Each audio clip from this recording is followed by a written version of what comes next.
Hermano José Luis, el padre Luis Toro dice que la Iglesia Católica fue la primera que existió. ¿Usted qué dice? No, lo que él dice no es verdad. Cuando uno lee la Biblia se da cuenta que la primera religión que existió fue la de los fariseos, que era la ley de Moisés. Después, la ley de Moisés falló a Dios, no la pudieron cumplir, vino Jesucristo y Jesucristo estableció el cristianismo. Los cristianos fueron llamados por primera vez cristianos en Antioquía, en la iglesia que está en Antioquía. Ahí se les llamó por primera vez cristianos a los cristianos por seguir a Jesús. Entonces la primera religión, como dice el padre Luis Toro, no fue católica, fue cristiana, o fue el cristianismo lo primero, las buenas nuevas. Ya después, cuando Jesús murió 60 años, 70 años después, vino una persecución sobre los cristianos. Y los cristianos se dispersaron, dejaron de existir por un tiempo. Digamos que había gente sí que era cristiano, pero no profesaba el cristianismo públicamente porque los mataba. Entonces, 300 años después de Cristo, fue que vino a aparecer la Iglesia Católica, uniendo todos los credos en un solo credo.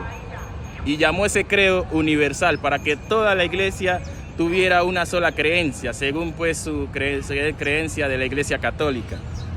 Pero eso apareció después de 300 años después de Cristo. O sea que la primera religión no fue católica, fue cristiana o fue el cristianismo, el movimiento cristiano. Hermano José Luis, unos dicen que cuando uno muere entra en un sueño. Otros dicen que cuando uno muere va automáticamente donde Dios. ¿Qué dice la Biblia o usted qué opina de eso? Bueno, dice que toda persona cuando muere se presenta delante de Dios. Eso sí, porque la persona salió del cuerpo y ya está en espíritu. Entonces eso ya va a la presencia de Dios.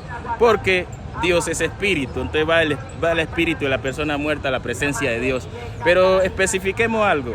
La Biblia en Eclesiastés nos dice que el cuerpo vuelve al polvo, vuelve polvo, y el espíritu va a Dios quien lo dio. Pero sabemos que el ser humano tiene una composición de alma, cuerpo y espíritu. Entonces la pregunta sería, ¿dónde va el alma? Porque sabemos que el espíritu vuelve, ese soplo de aliento vuelve a Dios quien lo dio. Pero el alma es lo que está en incógnita. ¿Dónde va el alma? El alma sí va a un sitio de espera.